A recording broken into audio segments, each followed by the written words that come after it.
orang infak di jalan Allah. Infak itu, ini yang perlu saya luruskan, tidak harus menggunakan uang.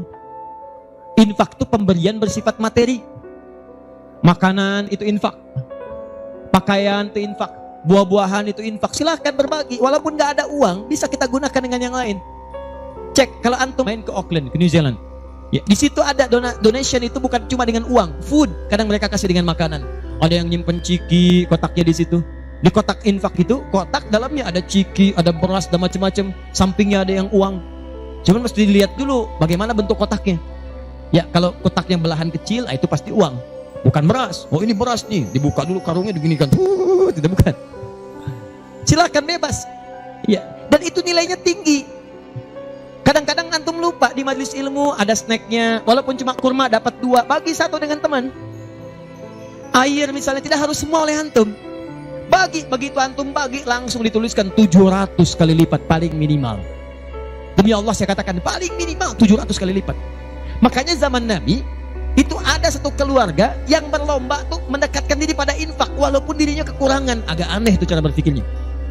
Ya, jadi kalau dibandingkan manusia sekarang nggak dapat tuh, nggak dapat.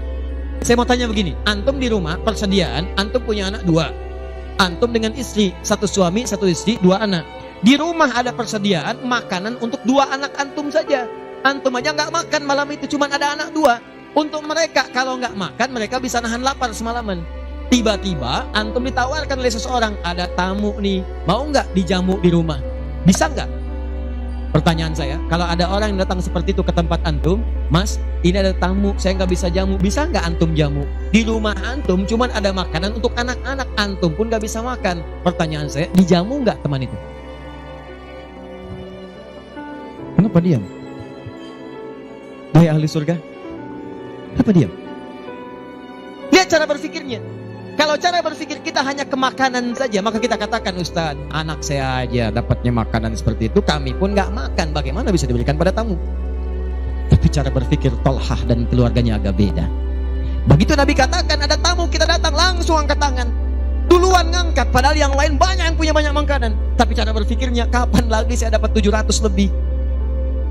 Kapan lagi saya dapat? Diangkat langsung tangannya. Ya Rasulullah, saya. Sebelum yang lain ngangkat, angkat tangannya. Maka diantar kemudian ke rumahnya. Sampai di rumah, istrinya dikatakan, duhai sayang, ada titipan Rasulullah. Bahasanya bukan ada tamu, ada titipan Rasulullah.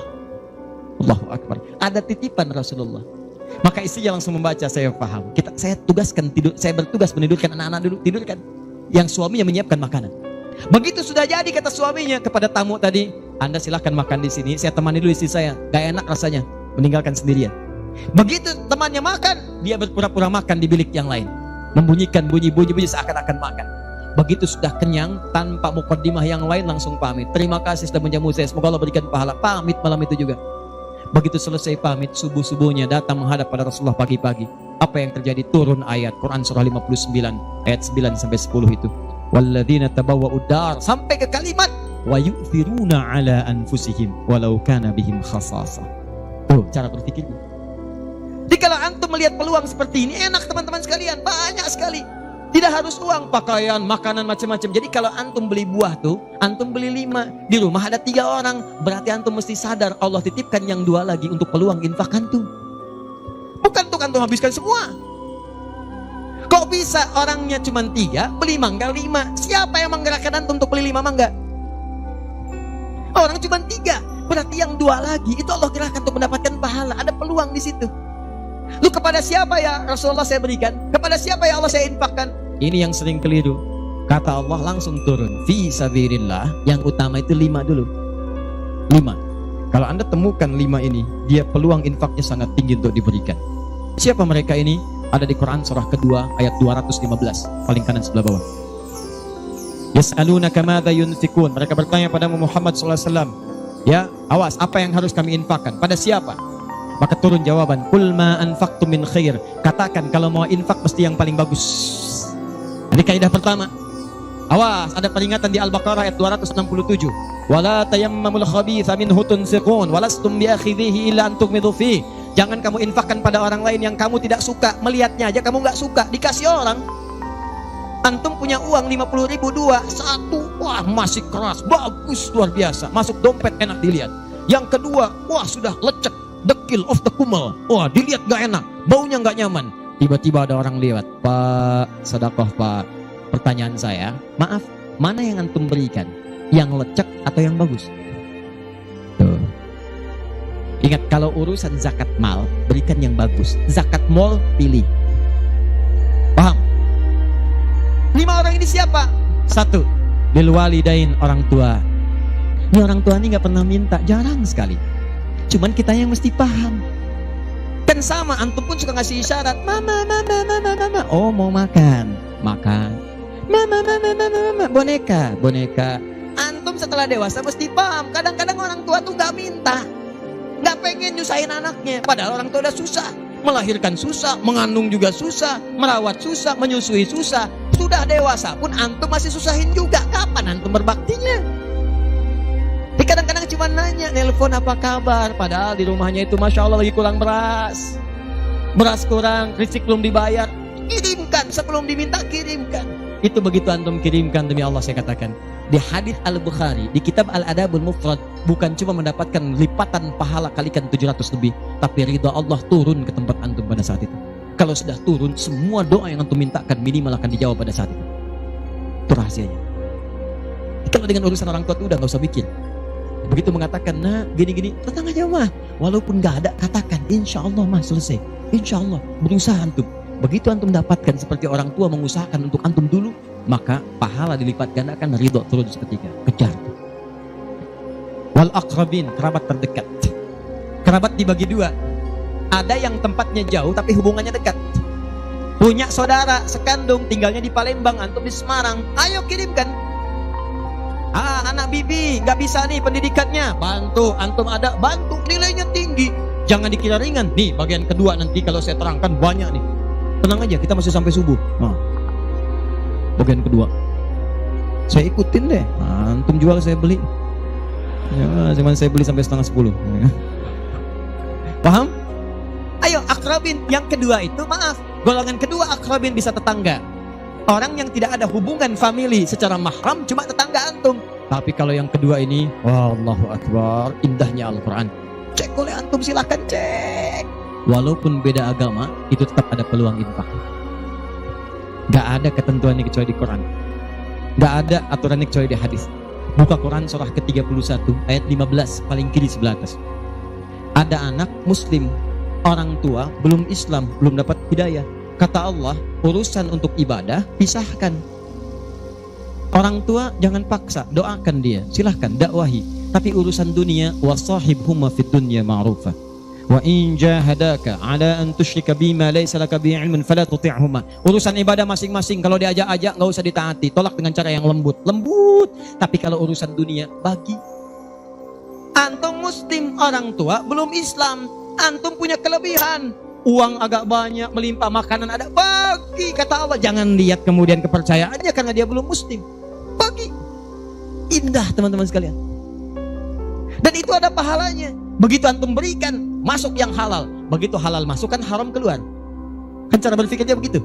Halal masuk, yang haram keluar. Begitu keluar, sekat di hatinya terbuka. Karena yang haram itu saat masuk di hadis Muslim, haram masuk naktah sauda, noda hitam. Noda menutup. Kalau masuk jadi daging dia, antum misal, iyadzubillah, bukan antum, ada orang lain konsumsi yang haram. Yang haram masuk ke dalam mulutnya, masuk ke tubuhnya, beredar dengan darah, jadi daging, masuk ke telinga. Quran surah 6 ayat ke-25. Wa fi adhanihim waqra, di telinganya ada sumbatan. Maka yang haram cepat kedengaran, yang halal susah. Masjid dekat, suaranya dekat, Allahu Akbar, susah. Tapi konser yang macam-macam, yang joget, yang ini, yang itu, nyampe tuh konser di Jakarta dari Semarang tembus ke sana. Wa ada absarihim ghisyawah, masuk ke mata jadi penghalang, nutup. Quran surah kedua ayat ke-7. Gak kelihatan. Orang ke masjid itu bukan gak kelihatan, nampak, cuman gak ada dorongan. Akhi, ayo ke masjid. Ya, alhamdulillah, nanti. Padahal yang besar lewat, kecil lewat. Yang paling aneh itu begini, kok bisa antum lewat depan masjid padahal bisa lewat jalan lain? Kenapa Allah antarkan sampai lewat depan masjid? Jadi kalau sudah Allah antarkan ke tempat-tempat yang baik, belum ingat Allah juga, antum mesti diantarkan kemana lagi? Tuh. Kok bisa antum lewat dengar adzan padahal bisa antum lewat jalan lain, gak kedengaran adzan? Kenapa kemudian yang dengar antum? Kok bisa lewat jalan itu kelihatan mata padahal bisa ada jalan lain? Kok bisa ngelihat? Kalau Allah sudah berkehendak kebaikan, antum masih belum bisa membacanya, masih ditanya. Itu pasti ada maksiat masuk. Caranya keluarkan. Kalau yang haram masuk, masukkan yang halal. Maka yang haram akan dihancurkan. Hancur, hancur, hancur.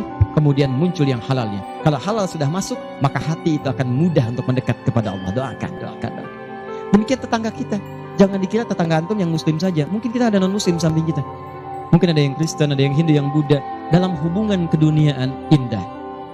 Silahkan berbagi. Apa antum gak pernah dengar hadis Nabi? Siapa yang masak makanan, baunya sampai ke tetangganya, maka bagilah dia walaupun cuma kuahnya. Tapi maksudnya bukan daging yang antum makan, kuahnya antum bagi. Bukan. Tidak. Maksud hadis itu walaupun cuma masak kuah, bagi juga supaya dia tidak negatif thinking, tidak salah paham. Antum gak ada ayam, adanya singkong, cuma dimasak bumbu opor. Bumbunya opor, tapi dagingnya singkong. Dimasak gak antum bagi, tetangga bilang, oh masak opor enak nih, padahal singkong. Dibagi walaupun cuma kuahnya. Tapi pertanyaan saya, apakah hadis itu mengatakan kalau tetangga anda muslim saja? Tidak. Never. Walaupun dia non muslim, masak, bagikan. Sebelum dia menghirup baunya, ketuk pintunya. Begitu diketuk dia keluar. Ada apa pak? Ini ada makanan, walaupun sedikit, mudah-mudahan bisa bermanfaat. Bapak baik sekali, terima kasih. Bukan baik, Allah yang memerintahkan saya untuk berbagi. Dan saat itulah kalimat Allah mengalir di hati yang paling bening, menghunjam ke jiwanya. Masuk jadi hidayah. Masya Allah, besok-besok dia ketuk pintu kan, Assalamualaikum. Udah bisa Assalamualaikum tuh. Sebelumnya tidak. Begitu dibuka sambil mengembalikan yang kemarin, ya panci yang kemarin dikembalikan. Pak, ini apakah Allah sudah memerintahkan berbagi lagi hari ini? Oh, lumayan. Gak ada aturan kalau bukan non muslim jangan bagi. Gak ada, indah dalam Islam itu. Jadi walaupun anda kasih ke yang non muslim, pahala dituliskan. Jadi jangan pilih-pilih kalau urusan dunia. Anda masak di samping Islam, sampingnya lagi Kristen, sampingnya lagi kemudian muslim, non muslim. Bagi yang muslimnya, yang non muslim tidak. Begitu dia ngelihat kelewatan, dipanggil anda, Pak, kayaknya enak makanannya ya. Memang enak bu, cuman sayang ibu kafir. Oh, kok begitu? Gak ada. Jadi bagi teman-teman, silahkan. Dan pahalanya ada, indah. Cuman di kita tuh, coba lihat aturan-aturan. Antum bang aja deh, kita fikirnya kumpulin lagi. Bab tumbuhan, sekarang kan lagi musim rambutan ya. Rambutan. Tuh, antum di pekarangan ada rambutan, tumbuh. Pohon rambutan, pekarangan antum. Cuman sayang buahnya ke tetangga antum. Terus ke sini. Maka dalam kaidah fikih disebutkan hakun mushtarak. Ini hak bersama antara antum dengan tetangga. Kenapa? Karena antum keluar rumah kelihatan cuman pohonnya, dia keluar rumah kelihatan buahnya. Dan yang paling menarik, dia udah lihat buah, daunnya jatuh ke bawah. Dan kadang buah jatuh ke sini, membuat dia kesulitan. Awas, jangan sampai dia cuma ketiban sampahnya saja, antum kedapatan buahnya. Naik ke pohon rambutan, nggak boleh. Apa yang harus antum lakukan? Datangi dia, ketuk rumahnya, sampaikan, Pak, maaf, saya cuma mau ngasih tahu, itu ada pohon rambutan. Iya, saya juga tahu, punya bapak kan? Bukan, itu memang pohon saya, cuma buahnya merambat ke tempat bapak. Terus, itu hak kita bersama. Bapak nggak usah minta, begitu inginkan ambil aja, silahkan dapatkan. Aturan dari mana itu? Ini Rasul saya yang mengajari, Nabi Muhammad SAW. Bapak keluar lihat buahnya, saya keluar cuma lihat pohonnya. Kalau bapak pengen ambil aja. Wah hebatnya Islam, terima kasih pak. Insya Allah, udah insya Allah tuh. Ya. Nanti saya ambil, ya pergi tuh, ambilin. Dan kita senang lihat ya, begitu diambil pahala. Setiap satu buah 700 pahala. Setiap satu buah 700. Masya Allah, luar biasa. Dan dia kan gak paham fikih, belum masuk Islam. Besoknya ayam antum main ke tempat dia, ayam. Dia kira hukum ayam sama dengan rambutan. Nabinya umat Islam baik banget. Kemarin ngirim rambutan, sekarang ayam. Pokoknya mungkin ayam itu akan menggendong antum ke surga ya? Infak tuh. Nah pertanyaan saya, antum punya agenda berapa untuk infak tuh? Coba lihat, kadang-kadang kan ada anak yatim samping. Gak usah terpikir banyak uang. Pakaian, buka tuh pakaian antum, masuk ke kamar, buka. Begitu dibuka, berapa banyak koleksi pakaian antum? Coba cuma pesen satu aja. Mohon maaf ya, maaf sekali, jangan sampai ada pakaian walaupun sehelai itu yang belum pernah dipakai ibadah. Usahakan setiap yang kita gunakan jadi saksi di akhirat bahwa dia pernah dipakai ibadah, karena semua akan bicara. Tuh lihat kaos, bagian dalam, celana, bagian luar, cek lagi semua. Dan kalau sudah itu antum pakai, ada yang lain gak kepake, bukan gak kepake. Boleh jadi itu dititipkan oleh Allah kepada antum untuk menjadi pahala antum dengan itu. Sebab mudah bagi Allah menitipkan pada yang lain. Kenapa dipilih antum seberapa bagian pahalanya? Jelas?